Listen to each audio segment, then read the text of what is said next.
Il a été changé en boule de merdasse. Elle glow. Il faut qu'on pète. Alors moi il m'épate. Et on lui pèlera le son comme au bailli du Limousin. On a rendu un beau matin. On a vendu avec ses tripes. Flattez-moi. Eh ben la denrée, on est en France. Allez, cul sec. Bonjour, bienvenue sur Histoire d'en dire plus. Aujourd'hui on va parler d'un film de James Cameron, Abyss.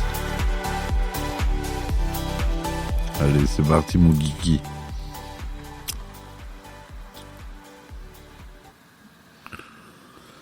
Donc Abyss, c'est un film américain. Je vais commencer par le résumé. Tout de suite, on verra les détails plus tard. Alerte rouge au bord du Montana, sous-marin nucléaire en patrouille des mers des Caraïbes. On vient de détecter un signal radar non identifié, et il s'approche à une vitesse de très loin supérieure à tout ce qu'on connaît. L'émetteur du signal modifie sa course juste avant l'impact, mais trop tard.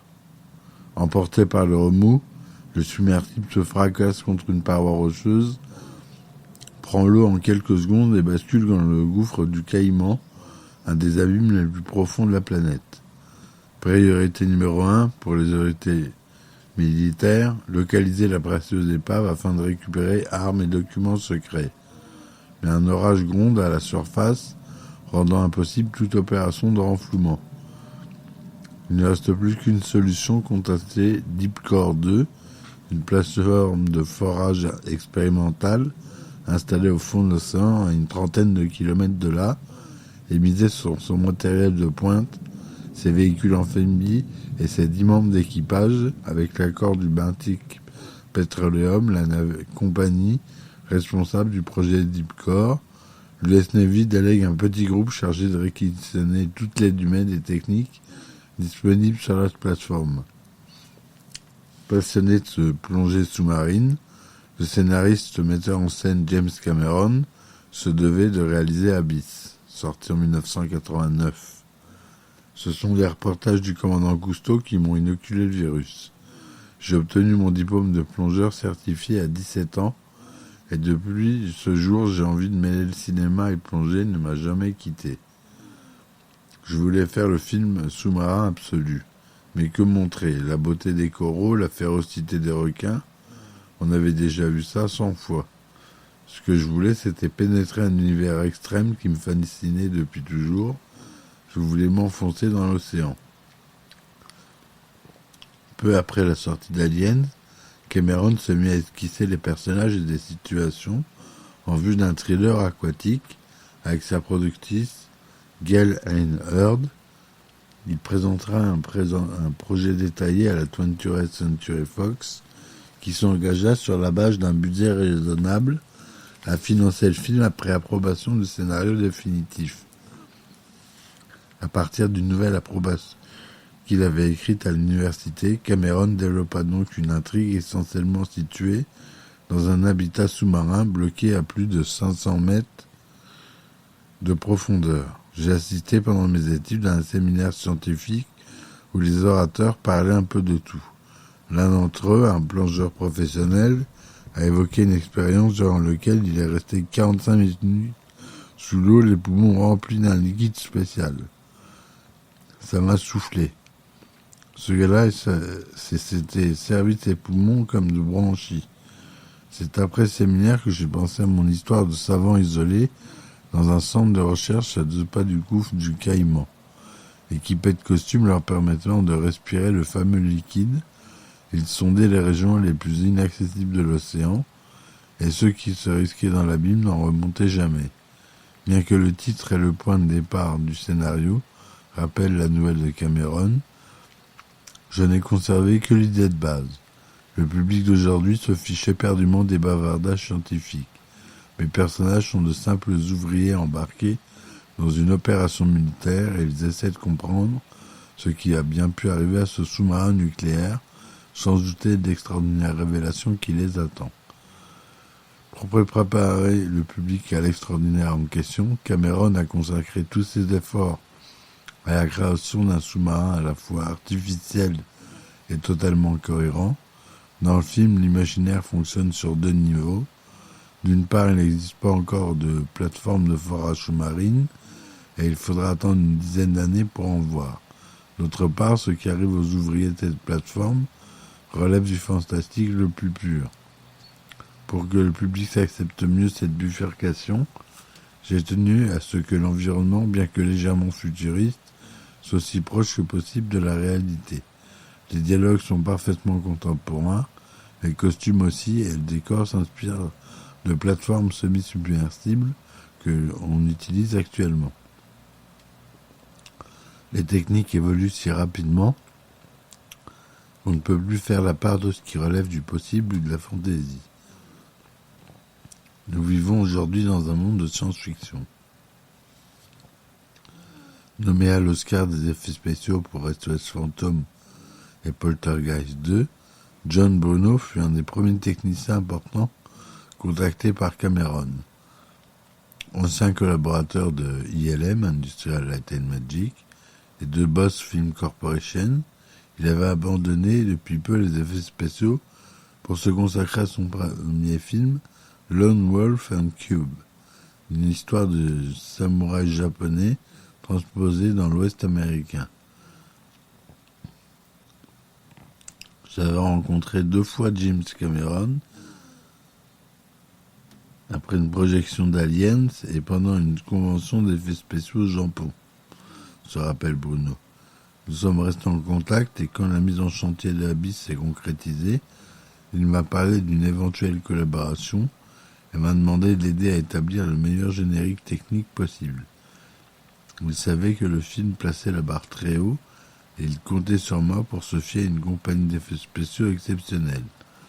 Son propre film étant repoussé au calendrier grec à cause de problèmes financiers, Bruno accepta de superviser l'élaboration du storyboard.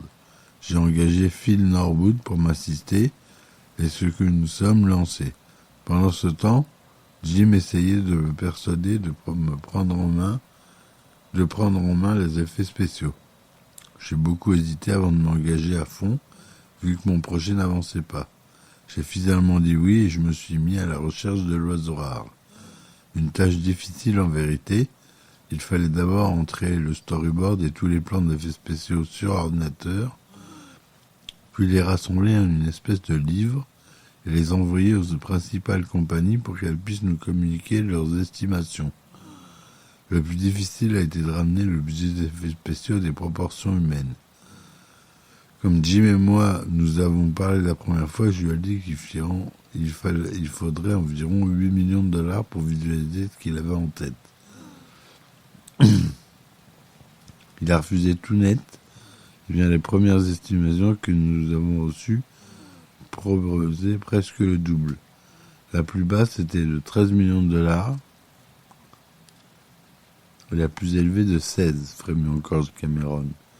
Je pensais que mon estimation la plus coûteuse de toute l'histoire des effets spéciaux, mais il fallait se rendre à l'évidence, la Fox avait acheté le scénario, nous y avons déposé beaucoup d'argent pour les storyboards, mais le film serait trop cher et ne se ferait jamais. J'ai encaissé le coup et j'ai décidé de trancher dans la masse en supprimant 82 des 160 plans d'effets spéciaux initialement prévus. Ensuite, j'ai classé les plans restants par catégorie technique, plans de maquettes filmés sous l'eau, plans en plein air avec brouillard additionnel pour simuler les brumes aquatiques, peinture sur verre, séquences réalisées sur ordinateur, en tout 7 groupes distincts. Nous en prendrions nous-mêmes 2 en charge, les plans sous-marins et les plans de surface, et nous avons soumis les 5 autres aux estimations des grandes compagnies. La même compagnie pouvait s'occuper de plusieurs départements, mais je m'étais réservé le droit de les attribuer séparément si je le souhaitais. Du coup, la peur des responsabilités d'avoir à gérer Tous les effets spéciaux du film disparaissaient, et ça a été la ruée.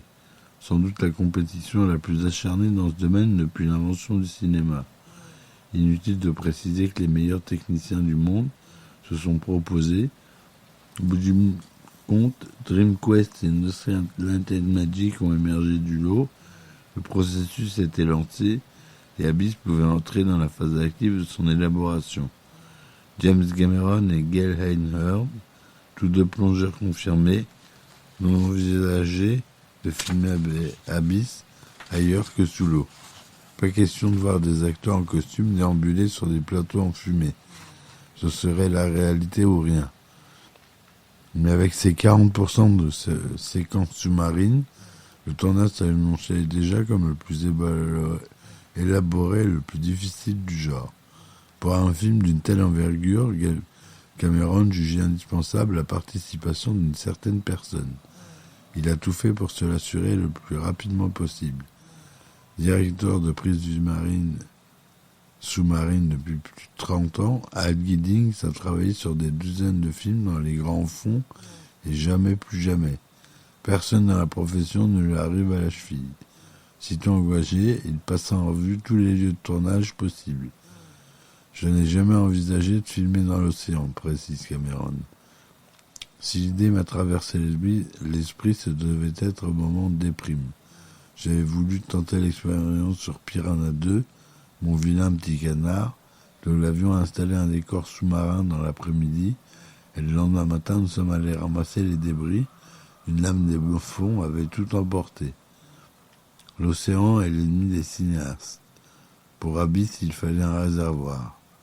Et pas n'importe lequel. Un gigantesque réservoir, non seulement capable d'accueillir plongeurs et véhicules amphibies, mais aussi une portion des corps grandeur nature de la plateforme de forage Deep Core.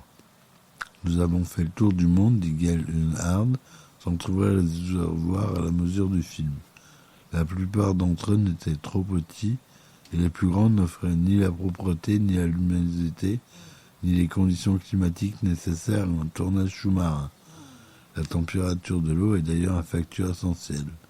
En dessous de 27 degrés, ce qui est déjà raisonnable, les risques d'hypothermie interdisent le travail en immersion pendant les 12 heures quotidiennes dont nous avions besoin. Il nous fallait au moins 35 degrés.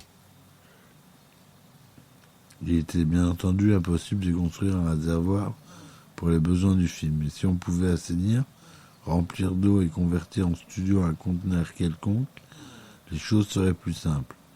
Après des recherches intensives, il s'avéra qu'une centrale nucléaire inachevée près de Gaffney en Caroline du Sud présentait de nombreux avantages.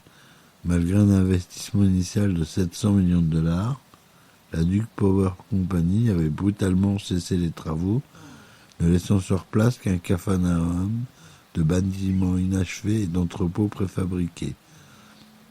Earl Owensby, un producteur spécialisé dans les naftons à petit budget, avait acheté le tout pour 3 millions de $, et loué à qui voulait, et il avait reconverti en un gigantesque studio. James Cameron se précipita bien entendu sur les lieux. Je savais que les centrales nucléaires possédaient d'énormes réservoirs d'eau, et j'ai demandé à Earl si d'après lui je pouvais filmer dedans. Il m'emmenait un peu plus loin et m'a fièrement montré une salle des machines, une structure immense, certes, mais inutilisable, envahie de mauvaises herbes, à moitié inondée. J'étais démoralisé. Comment en tirer quoi que ce soit de valable? Par-dessus le marché, il pleuvait à verse. Puis mon regard s'est porté un peu plus loin, et j'ai vu un espèce de cylindre de béton titanesque qui jaillissait du sol. Earl comptait en fait en faire un amphithéâtre de 2000 places. Nous sommes y allés jeter un coup d'œil, et quand j'ai voulu savoir comment on y entrait, Earl m'a simplement répondu qu'on ne pouvait pas. La seule voie d'accès était inondée. Mais moi, je voulais voir comment c'était à l'intérieur. En désespoir de cause, je suis monté dans une grue d'environ 50 mètres de haut, suivi d'Al Giddings et de son icône en bandoulière, et nous avons regardé. La pluie tombait en rafales. Nous étions ballottés par le vent qui mugissait à nos oreilles, mais le spectacle était extraordinaire. Sous nos pieds s'ouvrait la gueule démesurée d'un entonnoir de cauchemar, on aurait dit le Colisée. James Cameron venait enfin de trouver son réservoir. L'amphithéâtre de Wensby était en fait le bâtiment du réacteur initialement prévu. 60 mètres de diamètre, 17 de profondeur et une contenance de 28 millions de litres. Mais les principaux obstacles demeuraient quand même.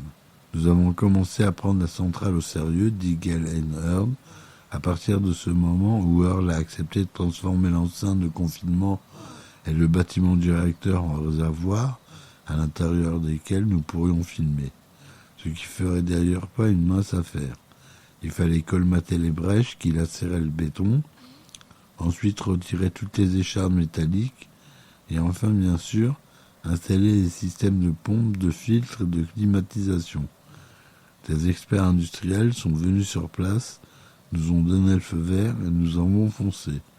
Le jour de la signature du contrat, Earl of Wensby acceptait donc pour 2,5 millions de dollars de transformer son extrême structure en béton en un réservoir où on pourrait à la fois construire et filmer des décors sous-marins. Il s'engageait ensuite aussi à convertir d'autres bâtiments en bureaux de production, en vestiaires, et à livrer le tout pour décembre 88. Le plus dur était fait, restait à résoudre les problèmes d'ordre technologique. Et nous verrons ça dans une deuxième partie. Donc j'espère que cet épisode vous a plu. Il est axé sur les effets spéciaux d'Abyss. C'est pour ça que je vous ai pas fait le speech habituel du budget et des divers réalisateurs. Là, on fait un spécial effets spéciaux sur Abyss. Et ça se fera en plusieurs parties. Voilà. Je vous remercie de m'avoir écouté. Je vous dis à très vite. Et ciao, ciao. Laissez des commentaires. Bye.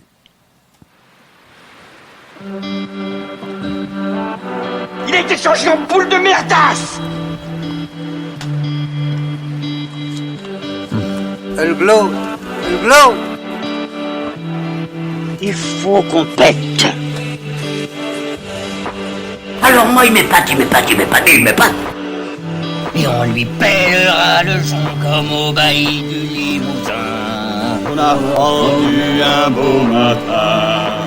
On a pendu avec ce triple. Flattez-moi.